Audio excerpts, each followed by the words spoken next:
beyond these advantages, which are obviously well known, and some are in the process of being understood. Particularly in the domain of education, understanding the brain basis of how we learn plays a big role. It has been used extensively because when we understand the limitations on attention, limitations on human memory systems, limitations on human learning mechanisms, we can develop better learning strategies. So definitely neuroscience helps there. Although in my view there are certain gray areas that need better understanding, especially using neurotechnologies in military domain and governments processing our data, because generally it's an issue of surveillance where one party collects data from the other and there is no control of data, particularly from the public, because they do not know who is processing their data and whether their data is being used for the kind of purposes it has been collected for, particularly in the name of security. People can be manipulated quite easily. For instance, research in Netherlands showed that certain parts of the brain, when stimulated, can reduce prejudice. So now the question comes up whether a reduced prejudice in this environment, is it because a person has been stimulated or the brain signals have been modified, or is it just a normal behavior for them? Secondly, in the context of how the brain responds to preferences or brain reacts to preferences, whether this information will be passed on to corporates or industry clients coming out of university or academic research, how ethical would that be? Because is it a sponsored research, and whether this research will be used for public welfare or will it be used by private enterprise for their profits and other purposes? These areas are a bit of a gray areas which I think need more understanding and regulation. Secondly, there are certain limitations in this area.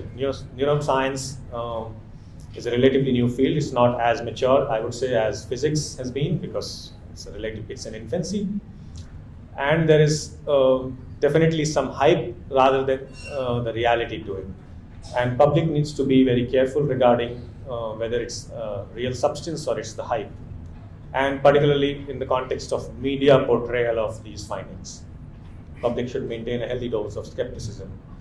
Secondly, general public seems to have an impression that the brain scans don't lie, because people don't know how brain scans come into picture. Or rather, when you see an image of a brain and certain colors in the news media, you tend to believe that this is actually a fact thing which is there in the brain. People do not know that this is a result of several rounds of statistical analysis and interpretations and connecting it with psychology and behavior. So not all neural signals result in psychologically relevant behavior. Brain does a lot of other things, and we need to be aware of all those kinds of sensationalist media reportings regarding how you can press a buy button in the context of consumers, and corporates are very happy about that. Definitely there is a lot of scope in this area, but one needs to tread a bit carefully. Finally, I would say that another aspect that gets a little bit less attention is the area of ethics in this context. Given the kind of information that is being collected and can be collected further regarding human preferences, we know that the human brain is subject to manipulation both through, brain signals can be manipulated both through changes in information as well as through stimulation. So you can put a small amount of electrical current in your brain and your experimental response in a lab setup changes. We know reliably from experiments that this happens because we know the circuitry to a certain extent.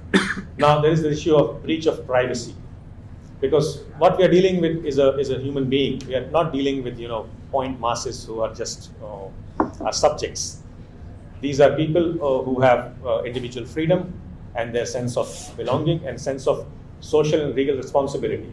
So in the context of neuro law, another sub-discipline within neuroscience where the issue of legal responsibility regarding crime needs to be discussed a little bit further, whether people are completely responsible for their actions, because a certain amount of brain damage can result in lack of inhibition. As a result, certain kind of criminal behavior may or may not be controlled. In those cases, should we hold individual people responsible for their actions? These debates need to happen in widespread contexts, and societies need to find right kind of regulation. Just like the field of biotechnology or stem cell research, I would say neurotechnologies also need large amount of public debate, government and private sector regulation.